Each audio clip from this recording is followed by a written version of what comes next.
Assalamu alaikum. Tout d'abord, je te souhaite de nouveau un Ramadan Moubarak et te félicite au nom de toute l'équipe El Fitra en ligne pour ton inscription au programme des 30 hadiths qu'aucun enfant ne peut ignorer. J'implore Allah de nous enseigner ce qui sera utile, d'augmenter notre savoir et de faire en sorte de nous rendre bénéfiques et profitables pour notre communauté. Amin. Pour démarrer ce programme de 30 hadiths, j'ai choisi de te présenter un hadith d'une grande importance. Il s'agit du célèbre hadith rapporté par Omar ibn al-Khattab radiyallahu anhu. Les actes ne valent que par les intentions. Pourquoi j'ai choisi de commencer par ce hadith ? Tout simplement parce qu'il s'agit d'un hadith qui constitue l'un des fondements de l'islam. La plupart des règles de l'islam tournent autour de ce hadith. De nombreux savants, parmi nos pieux prédécesseurs, tels que l'imam Bukhari ou encore l'imam Nawawi, aimaient commencer leur livre par ce hadith, dans le but de nous pousser à faire preuve de sincérité et à chercher l'agrément d'Allah dans l'ensemble de nos actes. Sans plus tarder, je te laisse écouter le hadith en arabe puis en français, et je te reprends juste après. À tout à l'heure. إنما الأعمال بالنيات عن أمير المؤمنين أبي حفص عمر بن الخطاب رضي الله عنه قال سمعت رسول الله صلى الله عليه وسلم يقول إنما الأعمال بالنيات وإنما لكل امرئ ما نوى فمن كانت هجرته إلى الله ورسوله فهجرته إلى الله ورسوله ومن كانت هجرته لدنيا يصيبها أو امرأة ينكحها فهجرته إلى ما هاجر إليه.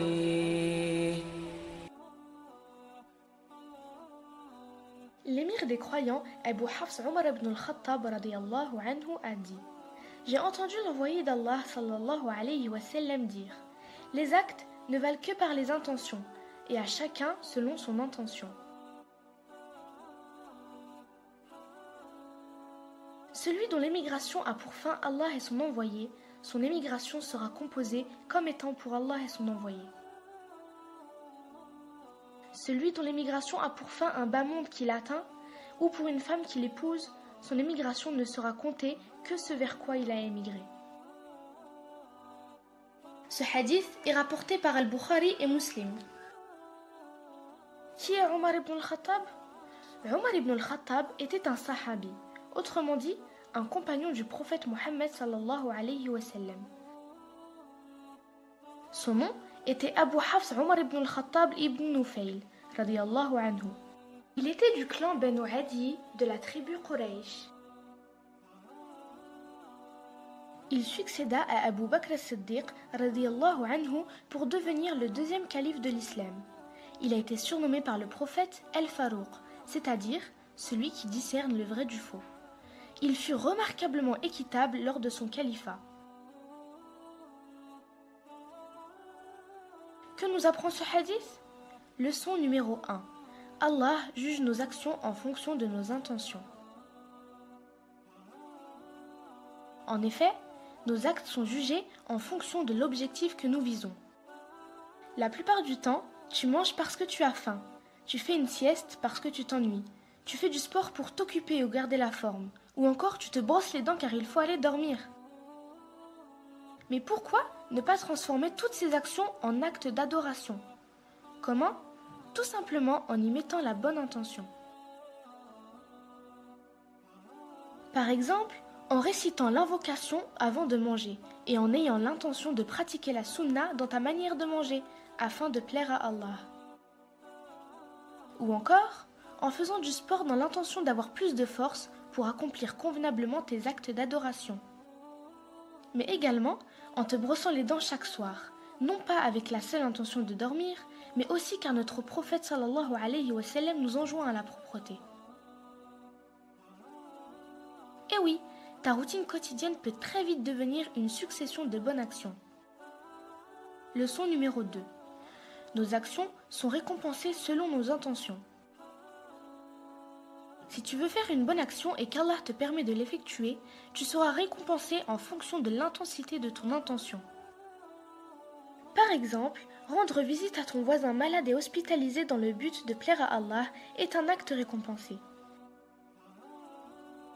Mais rendre visite à ton voisin hospitalisé car il est malade, mais également parce qu'on t'a dit que ce dernier donnait de l'argent à toutes les personnes qui lui rendaient visite, dans ce cas-là, la récompense de ton œuvre se réduit, voire s'annule, car ton action qui était bonne à la base s'est entachée d'un intérêt relatif à la dunya. Leçon numéro 3. Nous sommes autorisés à migrer ou à se déplacer pour des raisons mondaines. En effet, nous comprenons également de ce hadith qu'il est autorisé de se déplacer pour des raisons autres que religieuses sans pour autant récolter une quelconque récompense. Par exemple, pour faire du commerce ou des études ou pour des raisons médicales. Encore une fois, à toi de transformer tout acte banal en un acte d'adoration, juste en y mettant la bonne intention. Leçon numéro 4. La meilleure raison d'émigrer ou de se déplacer est dans le but d'augmenter ou de protéger notre foi. Pour finir, les savants ont déduit de ce hadith que tout musulman qui n'a pas la capacité d'accomplir ses obligations religieuses dans son pays, il devient obligatoire pour lui d'émigrer vers un environnement sûr, dans un pays de sécurité qui lui garantit de pouvoir s'adonner à l'adoration d'Allah Ta'ala et ainsi se purifier et se rapprocher de lui, car quiconque émigre dans le sentier d'Allah trouvera sur terre main, refuge et abondance. S'il y a bien une chose à retenir de ce hadith, c'est qu'il faut joindre l'intention à tous nos efforts et se rappeler que même l'acte le plus anodin et insignifiant peut être accompli en ayant l'au-delà comme objectif. Voilà, c'est fini. J'espère que cette présentation t'a été profitable et que tu pourras à ton tour transmettre à tes proches ce que tu as appris. Avant cela, je te laisse maintenant vérifier si tu as bien compris ce hadith en répondant au quiz. À demain, Inch'Allah, pour le prochain hadith. Allez, assalamu alaikum.